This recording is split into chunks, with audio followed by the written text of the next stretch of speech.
Hello, and welcome to Recent Activity, your new favorite entertainment review podcast that attempts to cover every film, every show, all at once. I am your co-host, Andrew Morgan. With me, as always, are the Cain and Abel to my adorable young gargoyle. It's Chris Frodel. Hello. And Shane Beauregard. For all our fans stateside, what's up? Let's do this. Oh, man, back to English. What a curveball. Thank you, Shane. Or should I say, Dunka Shane. I'll bring the foreign language heat this week. Awesome show this week. I'm very excited. We are focusing on only one property, which is a very rare occurrence, which is always fun. This week will be all about The Sandman, which came out not this past weekend, but the weekend before on Netflix. It has been number one in the TV series charts ever since, and is currently number one. I even noticed on the IMDb meter, which is something. Yeah, I've very rarely seen that all kind of coalesce together. That's pretty fun. This is, of course, based on the DC Vertigo comics by the amazing author and comic book writer Neil Gaiman. Now, this is not your typical show. I will just say that right up front, but I'm a massive Neil Gaiman fan. Do you guys, I guess I'll start with Chris, because you kind of knew some of the comic book edge, because you're more the comic book guy. Where do you stand with Neil Gaiman and or the Sandman series as a property before we got here? It was, I think we talked about this, and it's all around the internet, 30 years of Sandman. And back when I was collecting comic books, I chose spandex over heady kind of religious stuff. So he was not my go-to. Right. However, being mature now compared to then, yes, it can happen. I appreciate his writing a little bit more. I, in fact, borrowed the first collection of Sandman. And went through that, and I thought it was amazing. That one, I could follow it, Right. and two, the writing is just so unique. Yeah, and the fact that it's in comic book form is just wow, chef's kiss. Yeah, it's a very heady, like kind of almost philosophical text that was deemed unadaptable by almost everyone who's touched this property. This has a long history of trying to be created. By the way, I totally buried the lead in the beginning of this because I'm a terrible host. Later on in the show, after us guys do our little preamble here about what we think about the Sandman, afterwards, we will be talking to editor Jamin Bricker, who is a buddy of mine.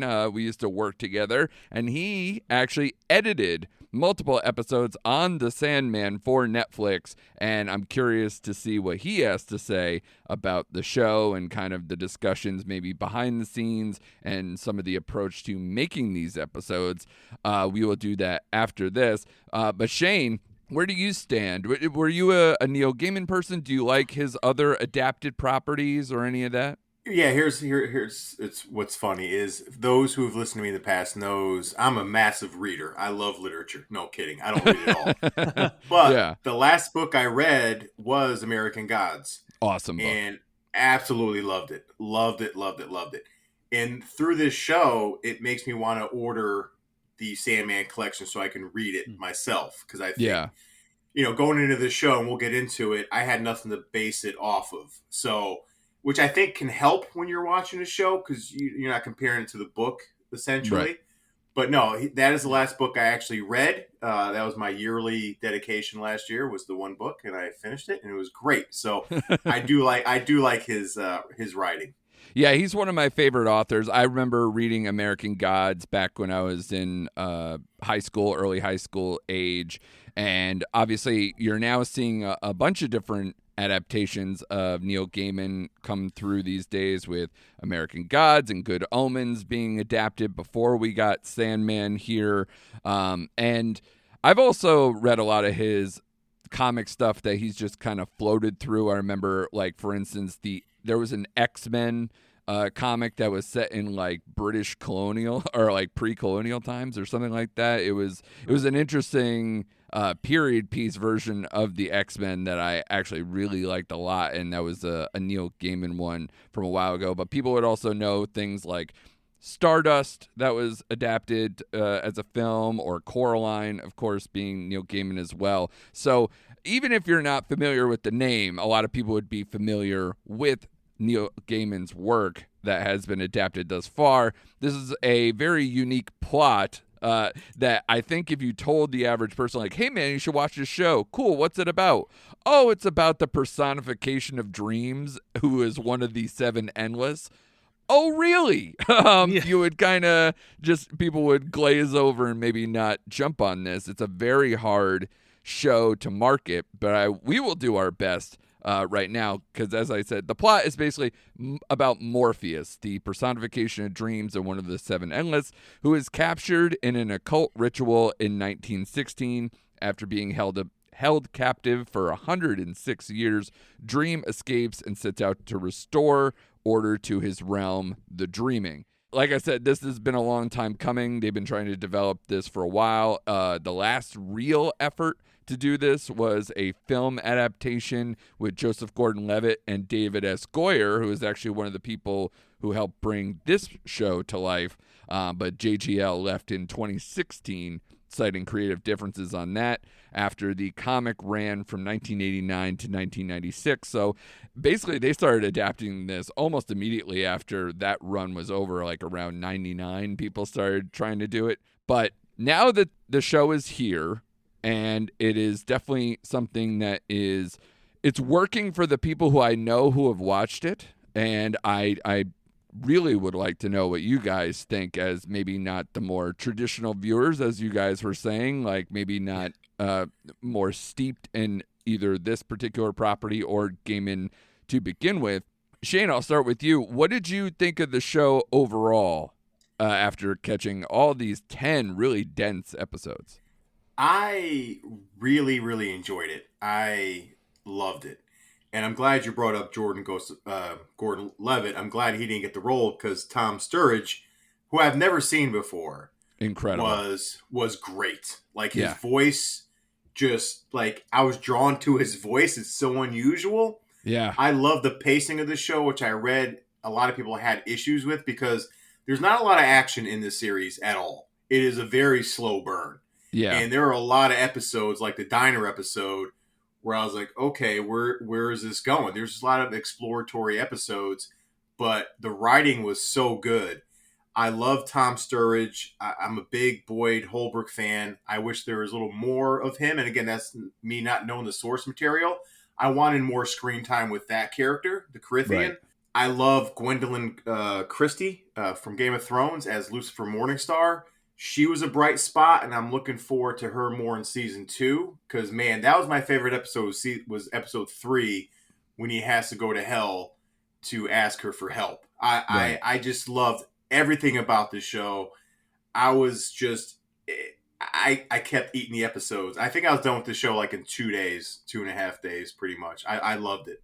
Yeah, which is interesting, because this show of all the ones, especially for being a Netflix property and being a binge model, dropping it all at the same time, this show is not exactly set up to binge. It's very much almost like an anthology style, where not all 10 episodes are exactly connected. Like Morpheus is kind of this through line, but it doesn't exactly start as one story and then end up on the other side with the same set of characters. You're going, some characters come and go within one episode, let alone multiple episode arcs or the whole series.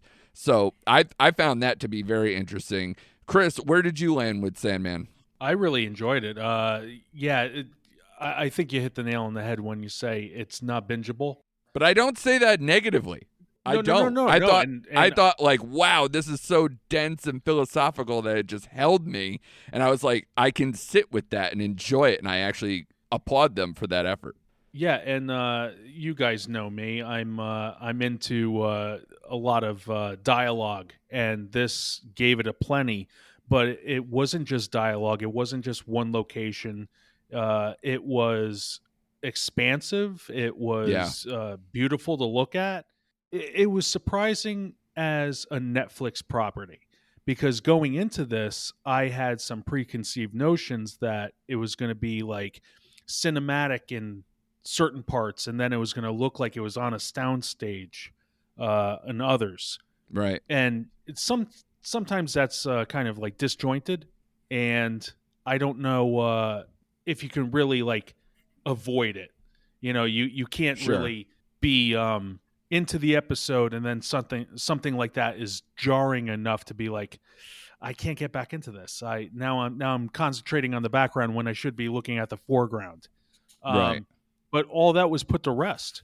Honestly, it was well rounded. It was more than I thought it was going to be. Yeah, it's incredible casting that, as Shane brought up. I thought it was an incredibly deep bench between, we already brought up Tom Sturge as Morpheus and Boyd Holbrook as the Corinthian, but people like David Thewlis as John D. I thought was outstanding. A lot of people are still talking about that the 24/7, aka the diner episode, for the fact that that is basically almost like a mini movie unto itself, and I think he makes it that way. David Thewlis' performance, he really holds it with just having the control that he can have with the Ruby, and kind of like controlling a whole room of people and really bringing out this mayhem with just stripping away the veneer of lies and everything else. That whole storyline between having him kind of be a villain here and Constantine still roaming around, like kind of weaving in different ways to be villainous, I guess, or be the big bad in this series, was quite interesting. But there's whole episodes where they don't even really get into kind of the evils of men or characters from the dreaming or any of that, and basically just do contemplations on death and human relationships, and like that whole episode where the guy who lives for like eons, 500 years, like 500 years or whatever it is.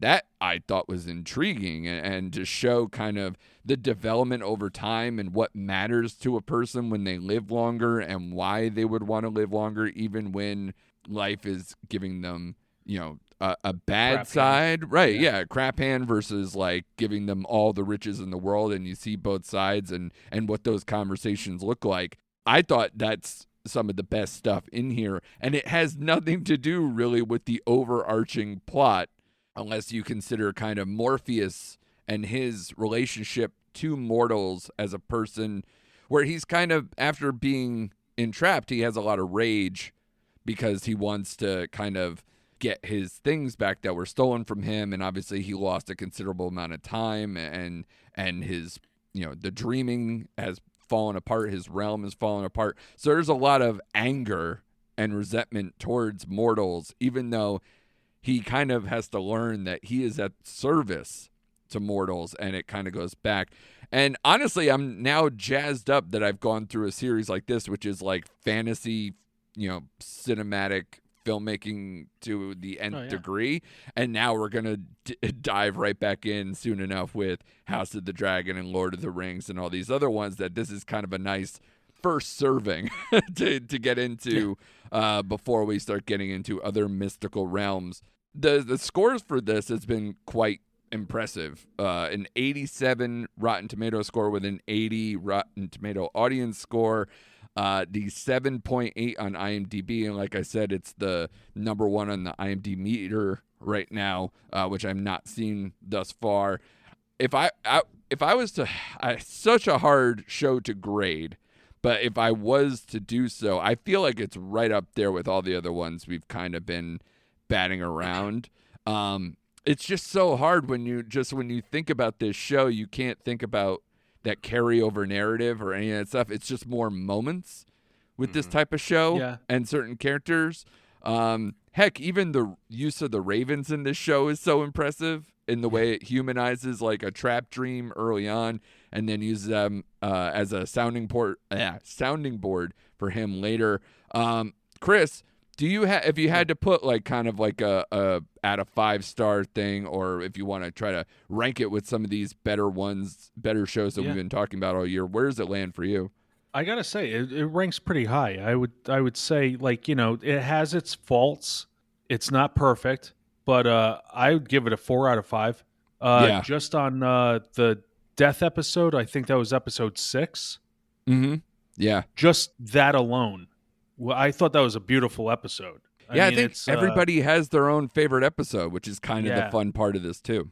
Yeah, it was beautifully done. I remember reading, maybe skimming through that particular issue or that section of exactly just Dream and Death walking together, right? And meeting certain people along the way, and I thought it was translated so well that the whole episode was just, I say this a lot, but engaging. It really was. Like, there's no second screening. There's no, I'll have this on in the background. No, you are engaged. You're watching the whole episode and saying, this is some of the most beautiful writing put to TV. Yeah. Which is why when you're talking about such an ethereal kind of like, the fantasy aspect can seem like a bit much, especially if you're just how you're trying to explain it to someone. But honestly, it just doesn't really matter. I mean, it matters, and they do it well enough. But you know what I mean? Like, it just the conversations and the mirror holding up to humanity stuff is really what sells this show, and that's why to me I'm way more encouraged by it. And I can watch it. With this style, I can watch this show endlessly. I can just continue on, and you don't care. Like, the show kind of ends on sort of an interrogation or a cliffhanger, or trying to make some bigger thing to set up for season 2. But honestly, I didn't even need that, to be quite honest. No. But I think a lot of the quote Netflix of it all, or this type of model of trying to like get it to go forward, I thought they felt they maybe needed to. But I didn't even need it. Shane, where would you go with kind of a rating on this one? Yeah, this one's tough. Like, I'm gonna kind of piggyback off of what Chris said, because episode 6 was my second favorite episode. It actually, like, it got me really emotional watching that episode for some reason, especially with the Jewish guy with the music, and he wanted to, that whole scene just really, really got to me. Yeah. Outside of episode 3 with Lucifer's introduction. And I do like the setup for the second season, just because I'm a big Gwendolyn Christie fan. I want to see more of that story angle when season 2 comes along. So this is one of my favorite shows of the year, but if I have to like crack at the top 5, it might get there if I really think about it a lot. But I would give it I'm going to cheat a little bit. I'm going to give it a 4.25 out of 5. I might, because it's right there between a 4 and a 4.5 with me. Yeah. This show hit me in a good way a lot. Like, the writing was so strong.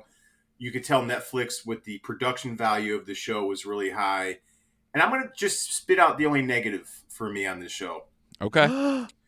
Yeah. Patton Oswalt's voice as the Raven threw me off this show. Like, it didn't fit to me with the construct of the show. For some reason, every time he spoke, it kind of took me out of it.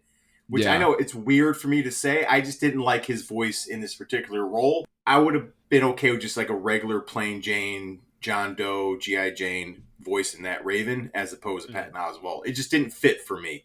That's the only negative I have on this show. But this show's gonna make me sit there and think at the end of the year where I'm gonna put it. But right now it's like number 6, like inching into the top 5 for me. Yeah, I keep thinking of which ones I'd put ahead. I mean, because we've been talking about, Stranger Things and The Boys, and Barry is kind of being there, and then The Bear, so that's kind of like a 4-ish there. And is Sandman right there? Or, is Shane telling me he liked the Terminalist way too much? No, if I had to take a show out to put in, I might take out Peacemaker to put this one in there. Okay. That's the one I might swap out. Yeah. It's right there for me. Yeah, it's and you couldn't talk about 2 different shows and then Peacemaker and that. It's very hard to kind of both based on comics. Yeah. That they are. Yeah, if you want to go down there. They are? Although I love how this show, even though it's kind of a co-pro with Warner Brothers and DC to an extent or whatever, it kind of divorces itself because it's the Netflix thing and they can't go into the expanded universe. So I know they took out certain elements that could connect it to other properties in the DC universe, but then, really pulled it out. And even going so far as to obviously change John Constantine as we know it, in many other forms, and changing it to Joanna Constantine. Yeah. They said it every time. It's like, you're making me really struggle to keep hearing that. I think they said it so many times just so that I knew that it wasn't how it's supposed to be pronounced, I guess. We're American. We say Constantine. Yeah, yeah. Although it's a very British production. Yeah. Go away. Yeah. Speaking of that, though, I did notice that it was Warner Brothers that popped up. Mm-hmm. Why wouldn't they have this on HBO or distributed through them? Because they notes on that. They didn't want to spend the money, and from what I understand, in so many iterations of either the film adaptation or the TV one, there's been such as they put it in like kind of the Wikipedia entries or other things I've heard. There was such turmoil going on between who owned who and who was going to do what with what, that it just turned into, we'll sell it off, to kind of make it work somewhere and get something out of this property. Because God, if I was trying to force something to happen for 15, 20 years and it just didn't work, I mean, I guess maybe they just lost faith. And there's only been so many people over at Warner Brothers or in that vein that really champion this as a story. And I think probably once JGL left the other one and Goyer was already making some headway with this adaptation, that I think they just went, forget it. Yeah, go ahead and go try it with somebody else who can actually buy it up and produce it well enough. And kudos to Netflix because they let them do basically whatever they wanted. I mean, obviously certain limitations are going to be on the effects level or any of those things, and I don't fault any of that, but I still think the production design and kind of the dreamlike cinematography and a lot of the ways that they moved around with things, playing with the aspect ratios and things that people thought were a glitch in their episodes, I heard. Even reaching out to Netflix to complain, which I think is hilarious. Oh my God. But yeah, but I thought what they did with it was outstanding. And I feel like I don't know. I'm probably in a 4.5 with this show, but it's been a year of many 4.5. So we are kind of talking about like the upper crust of the year when I think of this show. I think it's there because the highs are so high, and I don't think the lows are that low. I actually disagree with you, Shane. I thought actually Gwendolyn Christie was actually my least favorite thing of this.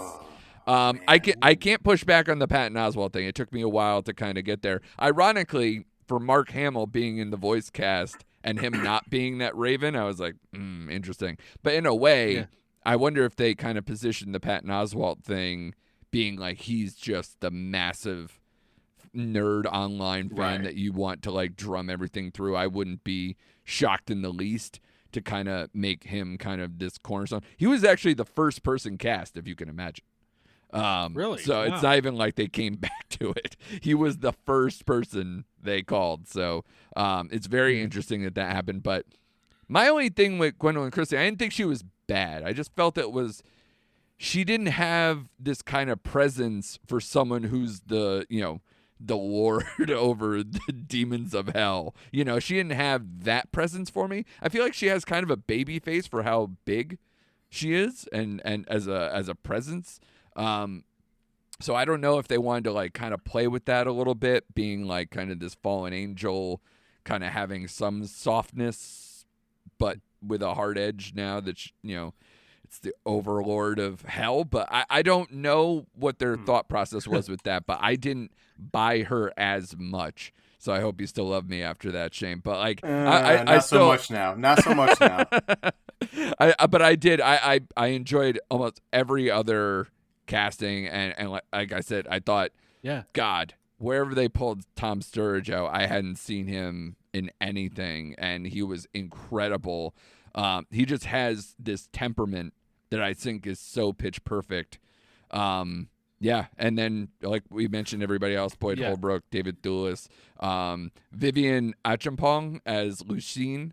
I thought she was very good too, and kind of playing that back and forth of being subservient, but also trying to cement her role and trying to prove a point when needed, and kind of the way that went. I thought that was incredible.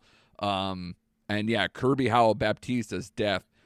I hate anyone who's making this a conversation with the recasting, quote unquote, of any of this. I hate it. I think it's so dumb. And when you watch the episodes, you should feel silly if you even tried to think this wasn't a good idea, because she is, again, if you talk about how well Tom Sturridge is in terms of his presence and how much it fits character, she fits it so well too. And she has such patience, such grace, and like a welcoming demeanor that it fits everything about Death at this point in the arc of the character of Death. And I don't understand online discourse, and I'm so glad. I love watching Neil Gaiman actually fight these trolls online and kind of setting them straight. Between that and having a trans character, they've been fighting uphill with a bunch of like meatheads online that just don't get this as a product. But I loved almost every casting choice in this thing, and I look forward to more. No, this whole cast, they played well off each other. Like, even if you don't like Gwendolyn Christie as Lucifer, I thought the scene with her and Tom Sturridge was just phenomenal. That game that they played against each other. The D&D campaign? Yeah, I was into that. Yeah, exactly what it was, Chris. That's a very good way to put it. It was great. And like I said, the actress who played Death, I thought the interaction between her and Tom Sturridge, it just like was natural chemistry with all the actors and actresses on this show. I'm just gushing about this show. Like, it was great. It was great in every aspect. I was going to say a couple of things. I love the scenery of hell, where you're walking through and you're like, what is that in the background? Then like this body emerges from the walls. Yeah. And you're like, oh, okay. Yeah. All right. I thought that was really cool, like, to incorporate, the surroundings, like the trees being people and all this stuff. I was just like, wow, this is just like amazing.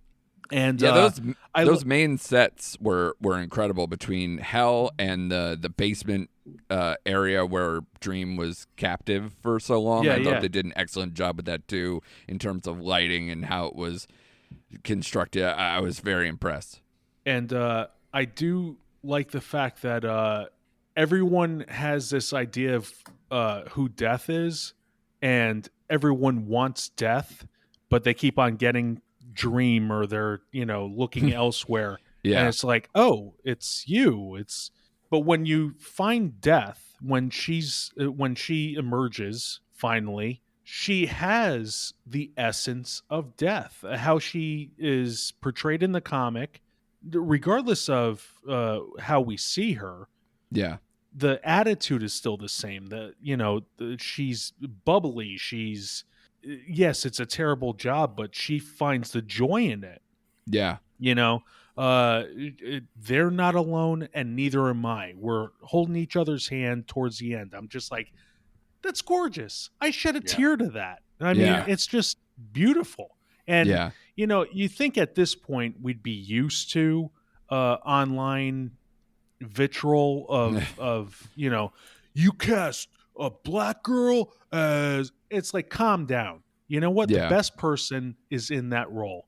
And I stand behind it. I think even... I wasn't too keen on changing the gender of John Constantine. Right. John Constantine. But I thought she did a fabulous job. Yeah, I like Jenna Coleman from Doctor Who time and everything else. Yeah. So like it was all well done to me. I don't know where the complaints are unless And you the have dumbest part, Chris, is that racist a lot of tone these in your people are writing. playing personification of things. That, like, if you Yes. read the comics, Yeah. sometimes Death is a cat. Sometimes, like, Death changes all throughout the original property. So to complain is just so dumb and short-sighted, especially when you're giving such a beautiful, rich text to chew on with all these episodes. I think it's just awful. But I do look forward. You guys looking forward to season 2 with how they kind of ended it? Shane, you can go ahead. No, absolutely. Like I said, I love the cliffhanger they left us on because I want to see more Gwendolyn Christie in her confrontation with Tom Sturgis. So I'm so looking forward to that storyline. Like the ending has me so geeked up. I am so mad I have to wait. What do we got to wait? Probably like a year and a half, 2 years before the second season comes out. It hasn't even been greenlit, so we don't even know. But from an interview I did listen to today from one of the showrunners, Alan Heinberg, he actually says all the scripts are ready to go. They just need to be greenlit to go for it. Well, let's go, Netflix. Let's greenlit this shit or greenlight this shit. Because use your money for good. Yeah, you greenlit shittier properties than the Sandman for multiple seasons. Yeah. Let's go. You got something hot right now. This is probably the best show they've dropped since Stranger Things. Oh, I'm 100%. going on record. Yeah, I'm going on record for that. So let's go. We'll back you on that. Ready. I'm all ready for season 2. Yeah, Chris, what do you think? Yeah, if season 2 happens, great. I wonder where they're going to go. You know, there's a lot to really pick from to go, but I have no idea. I had no idea with this season, but if they didn't come out with a second season, I'm satisfied with what they gave us. I'd be a little disappointed because I think that'd be an opportunity for Netflix or this show to introduce the rest of his family because we only got introduced to one in his 7. So I want to see Destiny. That's not true. I mean, you Despair got and Despair and Desire were kind of working together, Desire. and you get that kind of overlap. And then Death, obviously, is the third. So, but I want to see more of that family dynamic with the 7 Endless. So that's also what I'm looking forward to with this show. Hopefully, getting a season 2. Yeah, the rest of kind of this mirror holding up to humanity stuff and all the philosophical conversations, I can listen to that all day. It's weird. It kind of almost feels Trekkian, where like there could be some larger thing that can happen at the end of a season, but I can just watch individual episodes where they just encounter one person to the next and kind of learn lessons and still be riveted if they did it that way. But I will say I am really looking forward to a season 2. I hope that it happens. I think this show is in the perfect hands with David S. Goyer, Gaiman, and Alan Heinberg at the wheel. And after we take this quick break, I will be riveted again to hear more about this show from the editor of the show, Jamin Bricker, my longtime buddy. So stay tuned with us, and we'll be right back. Attention Nerdy Nights, join Flo, Anders, and me, Colleen, at the well-rounded table for Bohemian Geek Studies, where we take extremely dorky dives into our favorite fandoms. From that Star Wars galaxy far, far away to Outlander's Scottish Highlands, we consume it all. Listen along with us each week as we explore the stories that mean so much to us. Bohemian Geek Studies is available wherever you get your podcasts and is proudly part of the Forgotten Entertainment family. All right, I'm very happy to bring in a person I've worked with a long time ago who's now way above my level, so I'm glad that he's here taking the time with me. Jamin Bricker, who was the editor on multiple episodes of The Sandman for Netflix, which is what we're talking about today. And first of all, congratulations on all the success with the show, and it's just an impressive feat that I'm glad you got to be a part of, man. This is incredible. Thank you. I mean, it was an honor to work on the show. I'm not gonna blow any smoke there. It was one of the most amazing experiences I've ever had. Yeah, and you're no rookie when it comes to high profile shows on Netflix, working on Firefly Lane, and I believe as we were kind of talking about, a continuing gig for you with that. So that's an awesome gig as well. But what did this show, I guess, mean to you personally, that, you know, you get to work on something that, you know, it's a legendary IP for a lot of people, not everyone, but I'm a huge Neil Gaiman person. I've read his stuff, you know, all the way through, and a lot of his adaptations have worked for me, but maybe some of them are tougher than others.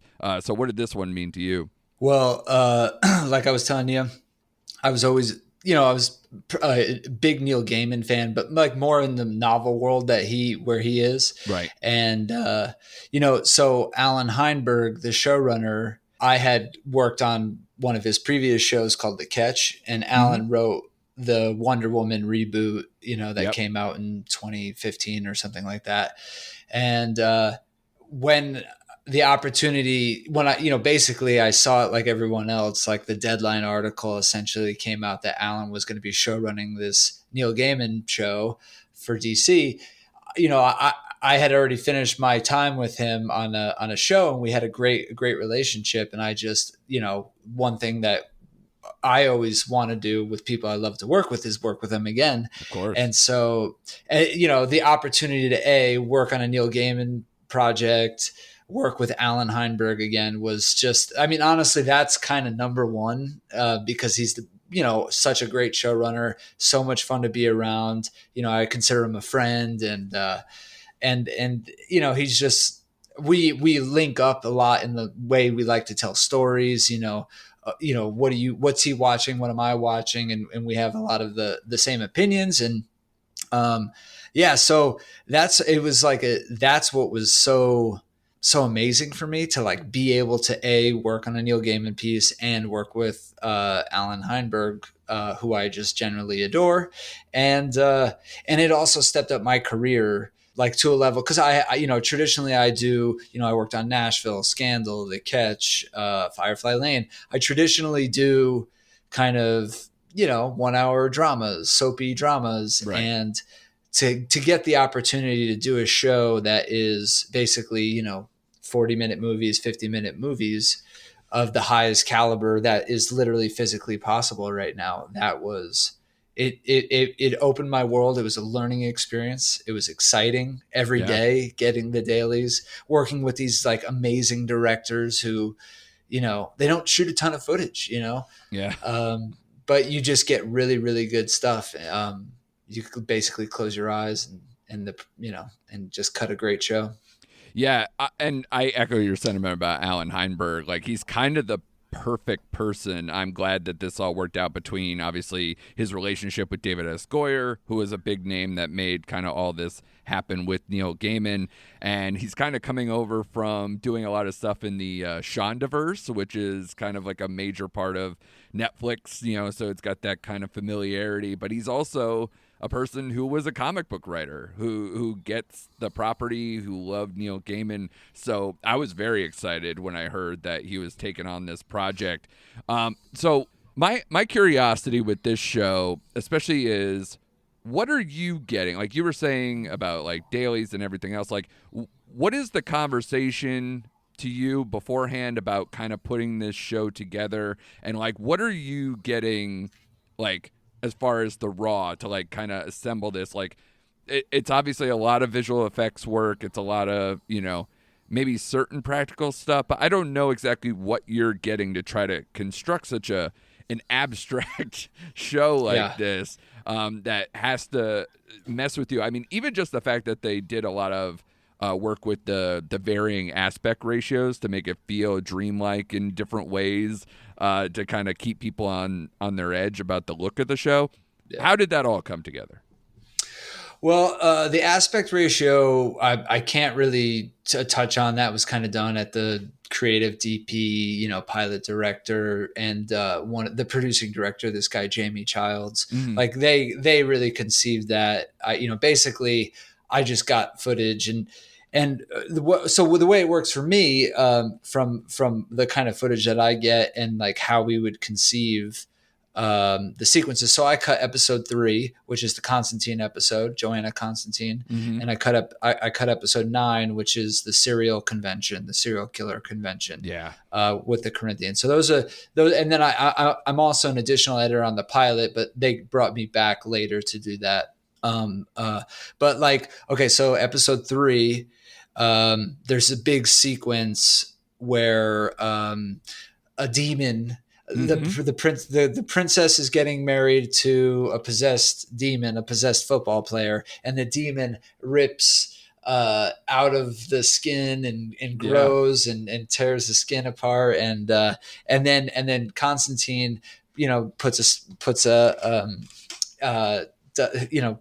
does a freaking exorcism to send him back to hell. Right. And so like that sequence that's the first sequence I've ever done like that. Obviously there was nothing like that in Firefly Land. And maybe next season, you don't know. and so they did do what's called previs. So, someone basically just does rough animations of kind of what these things are going to look like. And then a visual effects editor puts that together and puts music and sound effects and stuff in it. And it's a reasonable roadmap, for sure. But, like anything else, like any other filming, any other, film production, things happen, stuff needs to change. Costume didn't, like specifically his costume was very limiting on how much movement he had. Right. But so like, I don't know if you notice, he's kind of stationary. Yeah. In that sequence, in the previs, he's like on the attack. Okay. And so that sequence we spent a lot of time building, and I'm like watching it and then looking back at the previs, and we were all trying to kind of like, why isn't this working? Right. It's not as impactful as what the previs was kind of showing us. And that it kind of clicked, like, he's not on the attack. He's just stationary. And so we constantly, this guy, Ian, who was the visual effects supervisor, we would have these like weekly meetings where we would basically blue sky sequences like that. And that was like kind of the most freeing thing in the world, because, they spent, buckets of money to get that location. It's, and it's not the kind of place that we could go to, but like go back to, but like how, what can we do? There's no bad ideas. Right. Like, what would you want to see and how do we see it? And that's what was really amazing about working on this show, is like, I was the voice, in a lot of that stuff. And it's, it becomes a discussion, and like, I have my cut of the way I think it's kind of working, but like, what would I like to see? I watch a lot of movies. I want to see, freaking like the walls like start to turn on fire, and like the portal, like if he's getting in a portal going to hell, I want to see that and feel that. And, and then like, if I don't know if you noticed, but like his bones like are like clicking back into place. So that was like something that we came up with kind of later in the game, because that was just a dude in a costume, and so that's all done visual effects, and that wasn't intentional, out of the gate. So that was pretty amazing to kind of see that process and be a part of that process. For sure. Is there a lot of conversation about tone then? I guess about, like you were saying, like what, not only what you want to see or what maybe people want to see in there, but like what they're trying to convey with the show or certain episodes?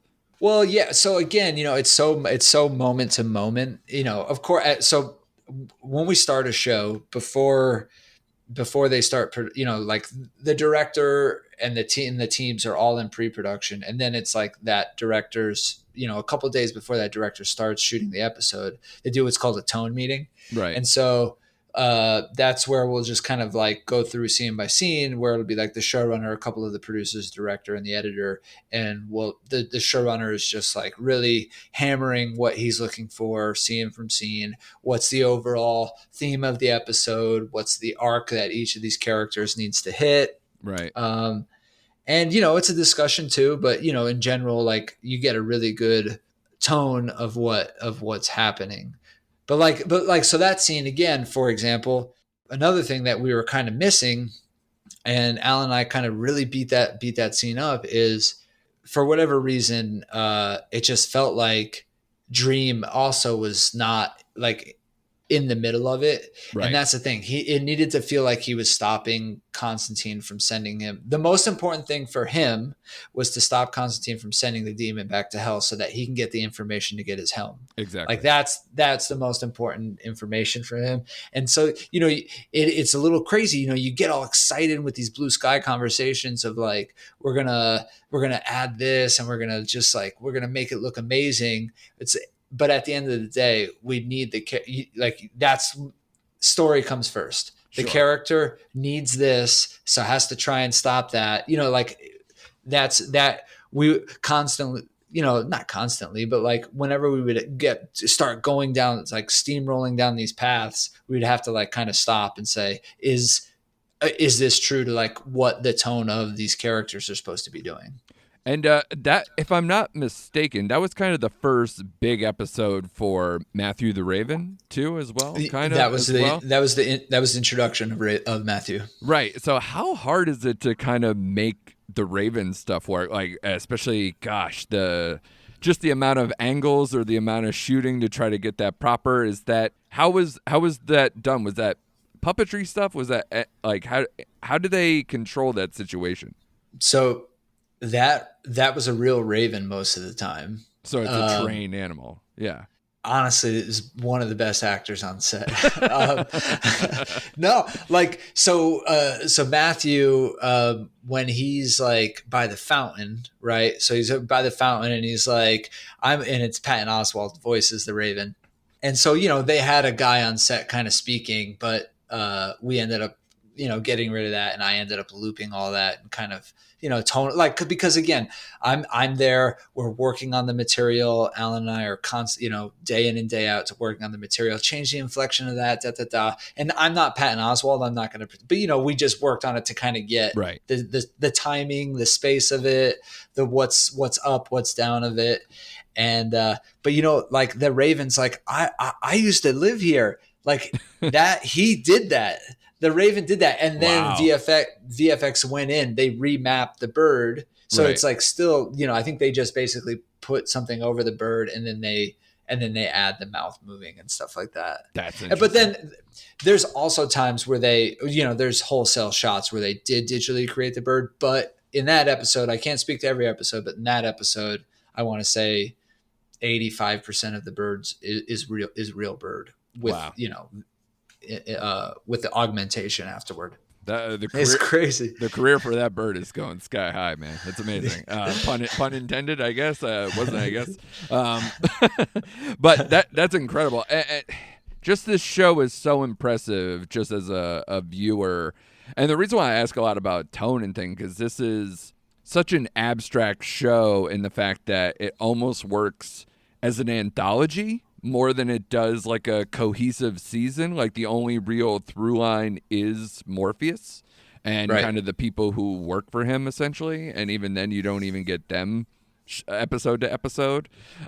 So it's interesting when you get brought, especially in your game where you're doing specific episodes, you're not doing every episode. So kind of the carryover thoughts of, trying to be cohesive in terms of, characters coming in and out or introducing new things, but trying to keep the same kind of beats or tones of the show. That seems to be the hardest thing, especially in a show like this. Yeah, I would say, all of the directors were really talented, but Jamie Childs, who was the producing director, I got to give him a lot of credit. I think he did a really nice job because he directed like 5 of the episodes right. because of COVID scheduling things. He was there, and he's really talented. So I think he helped with that quite a bit. And then obviously Alan just kind of, he doesn't sleep. It's insane. It's like, so like they're in London, we're editing in Los Angeles. That's an 8-hour time difference. Right. They would shoot all day. He goes to every rehearsal, so like he's there, he's very hands-on when it comes to the blocking and I don't want it to feel like this and all that stuff. Right. He would do that all day. And then he would get home, let's say at 8 PM.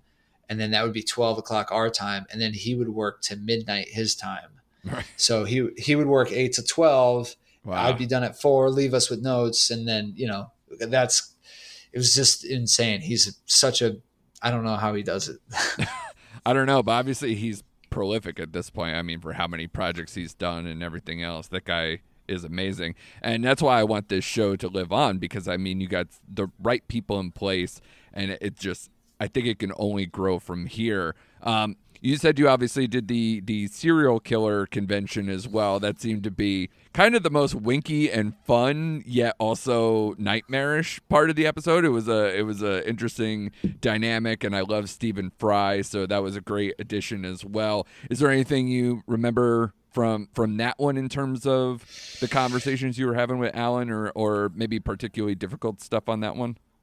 Yeah, I mean, so I burned through the comic pretty fast, like before the show started, and there's in the first like series of collections, the first like 20 magazines or whatever, it's like there was really three things that I really loved in the first set.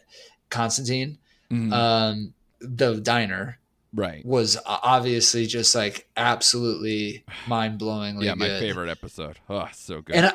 And I'm not going to pretend that I didn't want that episode, because I really did. Yeah, of course. Yeah. And then the serial killer. I love the Corinthian, that whole serial convention. And so when I got when that was like, you're going to do 9, and then I don't know. They're just like, here's the episodes that you're going to get. And, the scripts, they keep them very buttoned up and tight and stuff like that. Of course. Like I don't even get access to them until, a couple of days before, like a week before they start shooting them, essentially. Then I get, and it's just like, I mean, I knew I had a good idea of what it was going to be just because Alan told me, but like to read that was just, I was giddy as a schoolgirl, man. I was just so happy, so excited to get that one. Yeah. You don't seem to be accustomed to doing a lot of violent stuff beforehand. Was that any harder in terms of, trying to set those things up, the construction? The blocking obviously is a lot of the work. I would hope or assume that it makes your job easier. Is there any kind of like tips of the trade of how those were executed?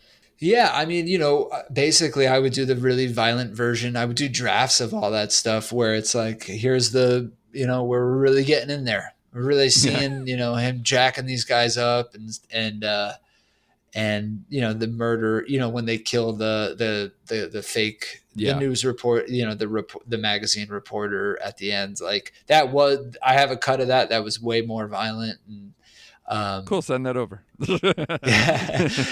and then as the show kind of grew, and I know it is violent and there is gore to it, but like in large, it's implied gore a lot of the time. It's not super, we're not like, Stranger Things are like people's faces are coming off, it's like, yeah.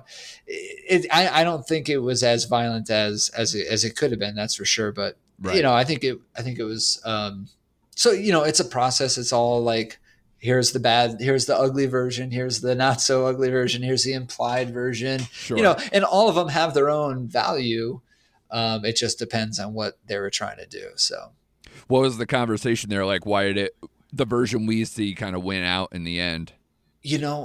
Basically it was just like hard to, I don't think Alan responds to the super violent stuff. Okay. And so he kind of constantly dialed it back. He would give me the note and stuff like that, and I would take a little bit off and a little bit off and stuff like that. Yeah. Because the guy shot it, and so you want to like give the director a good look at everything he has. A lot of the time that's kind of part of the process, is just showing everything we have and then taking either some of it off or all of it off. And right. We just kind of constantly chipped away at it, so where it's because there's a little kid there too. Sure. So it's like, you don't want it to be super graphic. And I know that even before that, even what was shot there was they were doing like rehearsals with like his gut him being totally gutted. Right. And like he shut that down and I think pulled that back a bit as well.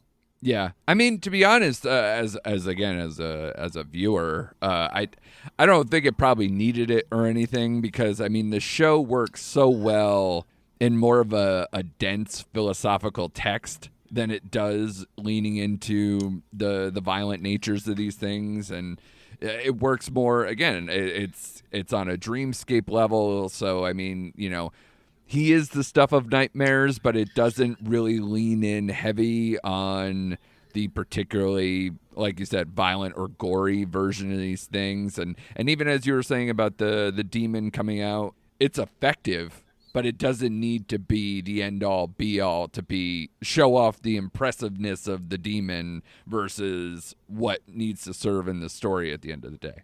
Yeah. And you know, that's, I don't know how the conversations went on, like, because, you know, the diner scene is pretty violent. And pretty gory, but, you know, I mean, I think that was expected, because that was fairly true to text and true to the, you know, the source material. So yeah, which I understand. I mean, this show, even though they made changes to some of the characterizations of people, like the Corinthian, for instance, doesn't come in, I believe, until much later in the comics than this show, and is kind of like pitched as the big bad more often than not in this show versus how it was. And obviously they changed around Constantine or like us Americans are like, it's Constantine, isn't it? And then having to like rearrange our brains is always fun. But just obviously going with the Joanna version versus John Constantine and but she was so amazing, like unbelievable. Man, I have no issue with any of the recasting, by the way, like any of that stuff. I think it's a gross conversation online that I'm glad Neil Gaiman himself kind of like put people in their place. Yeah. Like seeing her, I know, like, I think they could do a spinoff. Do you know what I mean? Like they could, and they could, and I think it would succeed because she's so amazing. Like she's so like she's like Indiana Jones. Do you know what I mean? She has that sort of charisma, that like look in her eyes, you know, when she just turns around and looks at Dream, it feels so magnetic. And, you know, that was really a special thing as well to get that kind of footage. David Thewlis, like I cut, you know, so he's John D in that. And like, that was another big one, like him breaking out of prison. A lot of iterations of that were really beautiful, and I mean, it is beautiful. Like he's one of the best actors that have ever lived. You know, I would, you know, and so like to be able to edit footage of him was, you know, a treat as well. I think he's really talented, and man, the shit was just so cool to see. You know, to see that spectacle on screen and stuff like that. Yeah, I was impressed, and I'm very happy for you, man. It's because it's such an incredible feat and such a great thing to have on your resume, of course, and to work with such amazing people. So I'm very happy for you with that for sure. Any other things, like, because right now I feel like we're at an inflection point with the show, where it was number one. You know, it's doing, quote, well.